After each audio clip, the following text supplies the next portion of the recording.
काय झालं रे? अहो बरं झालं तुम्ही आला राव. एक शंका आहे. बोल. शिवाजी महाराज राजस्थानचा आहेत होय? अहो मी समजत होतो ते मराठा आहेत. ती मराठाच आहेत भावा. अहो, तुम्ही आत्ताच म्हणला महाराजांनी कागद लावली राजपूत असल्याची. गनिमी कावा.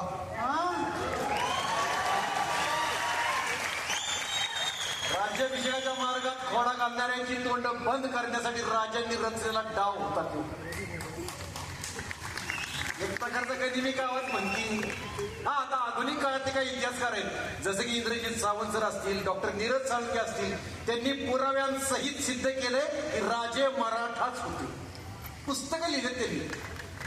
हा, आता काय जुन्या काळातले इतिहासकार आहेत जसं की शेजवलकर, सेतू माधवराव पगडी, ते म्हणतात राजे राजपूत घराण्याचे वंशज होते. पण आपल्याला काय करायचंय?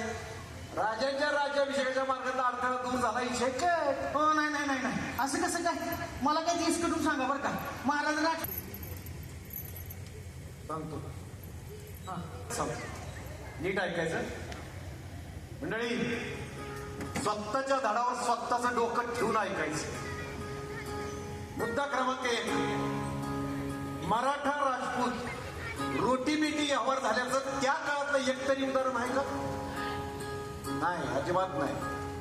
मुद्दा क्रमांक 2. कुठल्या प्रथा परंपरा समान आहेत? संबंधच नाही. मुद्दा क्रमांक 3. तुम्हाला सगळ्यांना मान्य असेल आपल्याकडची जात व्यवस्था भयानक कट्टर आहे. अजून मी 2026 साली मी तितकीच कट्टर आहे. हे शक्य आहे का हो? तर राजस्थानातला एखादा राजपूत महाराष्ट्रात आला की मराठा जातीने त्याला स्वीकारला. नाहीतर महाराष्ट्रातला मराठा एखादा राजस्थानात गेला की राजपूत जातीने त्याला आपला असं केला. शक्य आहे का? अहो शक्यच नाही. सांगा अशी. आणि सगळ्यात महत्वाचं म्हणजे या घटनेनंतर 3 वर्षांनी म्हणजे 1677 साली शिवाजी महाराजांनी मालोजीराजे घोरपडेंना एक पत्र लिहिलंय. त्या पत्रात अभिमानानं ते म्हणतात आपले जातीचे मराठा लोक. तर राजांनी स्वतःची जात मराठा सांगितल्यावर सगळ्या शंका छाटछिट आहेत हो.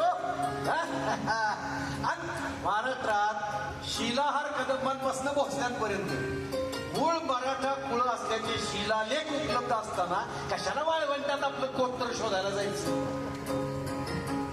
तरी शेवटचं सांगतो मी, दूध करून ठेवायचं.